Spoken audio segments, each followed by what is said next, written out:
Welcome back to my channel Edify. Previously we have seen some of the functions, so let's continue with the same topic. In this session we'll be learning more about average function. Same as sum function, average function has also similar functions, that is average if and average if s. First, let's see how average if works. As we all have learned in previous videos that average is a built-in function.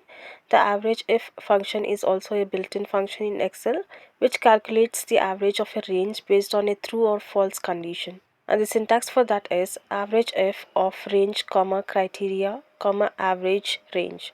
Range is again referred to the cell range you want to calculate. Criteria refers to the condition, and the average range is the range where the function calculates the average, and it is optional.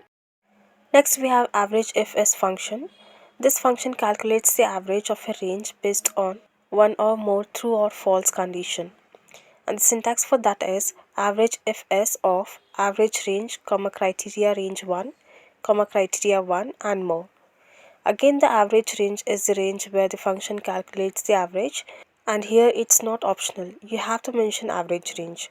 And criteria 1 and more refers to the condition, and when I talk about criteria, it checks things like if a number is greater than another number, or if a number is less than another number, and if number or text is equal to something. Now let's see how both the function works.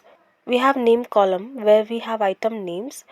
Then type column, it specifies whether the item is fruit or vegetable, and in total column we have count of items, and price column. Now let's understand this first. We have two categories of items, that is fruits and vegetables. Now to calculate the average functions, let's add a new column, that is total average here.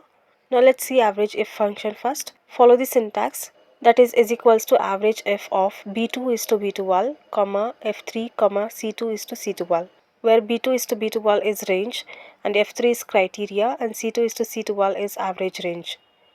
And now enter. It displays the result accurately after calculating the average.